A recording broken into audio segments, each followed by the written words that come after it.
Hi everyone, this is MP here. This is the first video for the series Bushcraft Survival Kit series, and this one's going to be about my repair kit.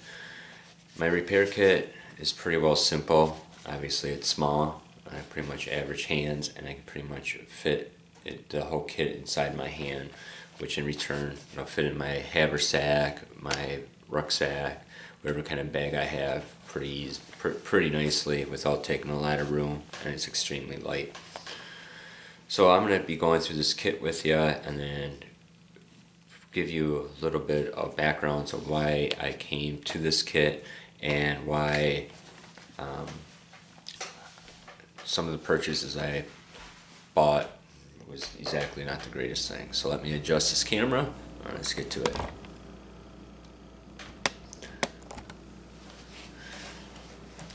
Basically, this is just a leather case, or a piece of leather that I sewed together with the sew kit that's inside of here, which I'm going to be going through in a second here.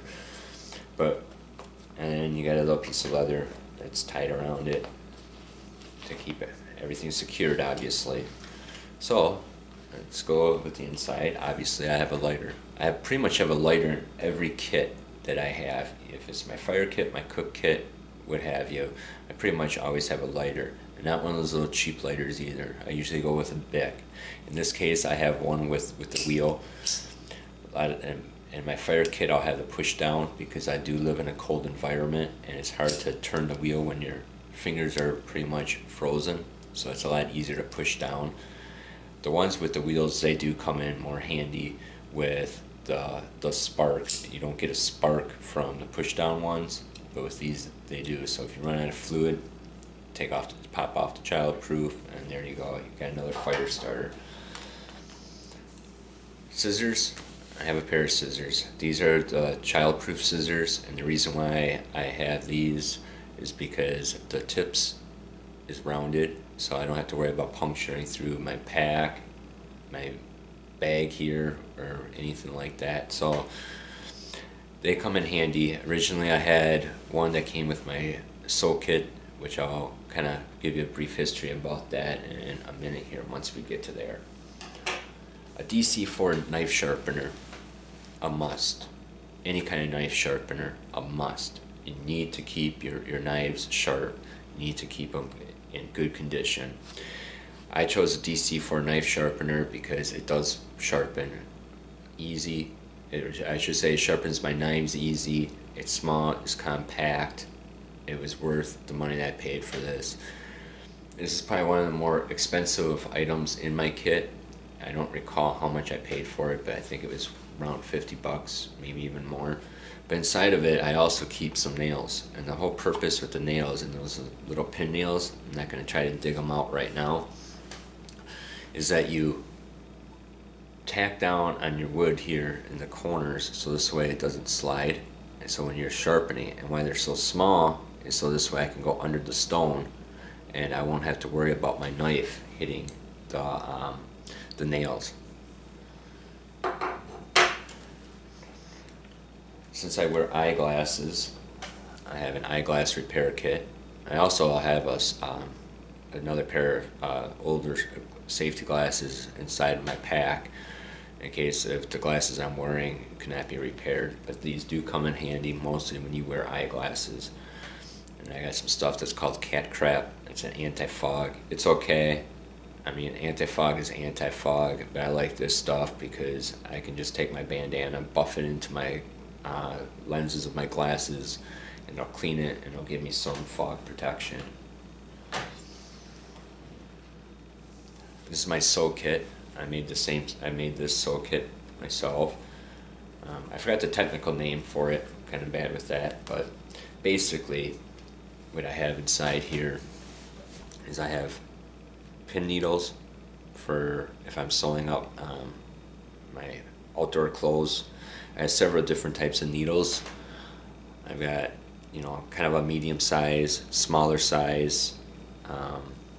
I don't know what to call the sizes exactly, but basically I just put them in here, and inside here is stuffed with some cloth, so this way I won't puncture through the other side and give myself a homemade tattoo.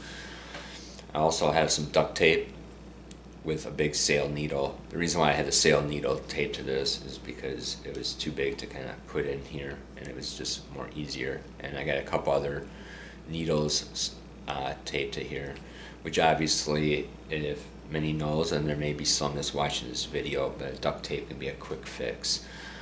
And the card actually kind of comes in handy for pushing the needles through tough materials. So basically I would just take the needle and kind of dig it out a little bit and put the needle there and help push it through to save the thumbs.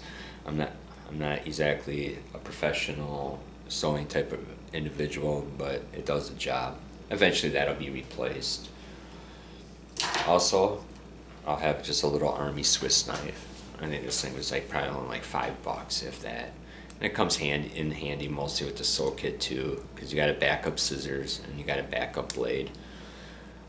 So that's pretty much everything that would be involved with my repair kit. I pretty much keep it simple.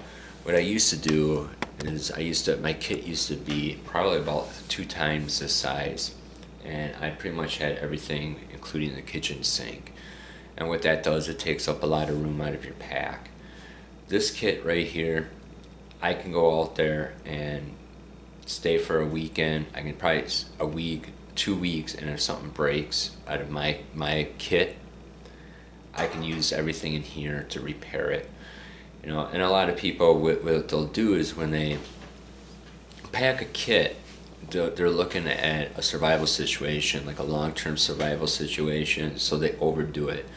What a lot of people fail to realize is that, for example, thread. I don't have that much thread in there, which I didn't show. I kind of missed out on that, but I just have just a little hank of thread in there.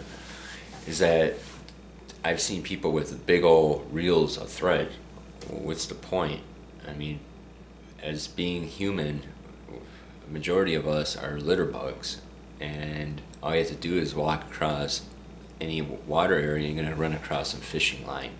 So why carry that extra weight when you can find other people's junk that they've tossed or left behind? So that's another reason why I kind of go, you know, with a smaller kit. So hopefully you kind of got something out of this. It's nothing complex, it's all small. It fits in the palm of my hand. It doesn't take up much room, and it's extremely light. And if you have any questions, feel free to ask them in the comments.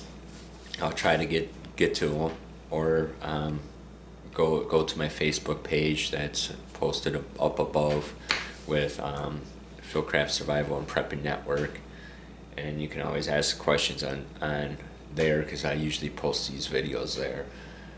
Otherwise, that's pretty much my repair kit. It's real simple, and that's exactly what you want to do. And also, it's very important to realize, which I almost forgot to cover when I went back with the scissors, those sew kits that you buy at like your camping stores, those little box ones, don't even waste your money.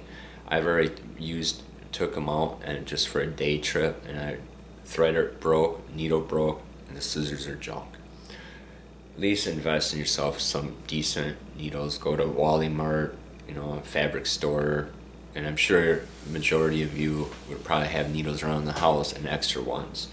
And you should pretty well know which needles to use. I mean, obviously use thinner needles for your clothing and thicker needles for thicker material.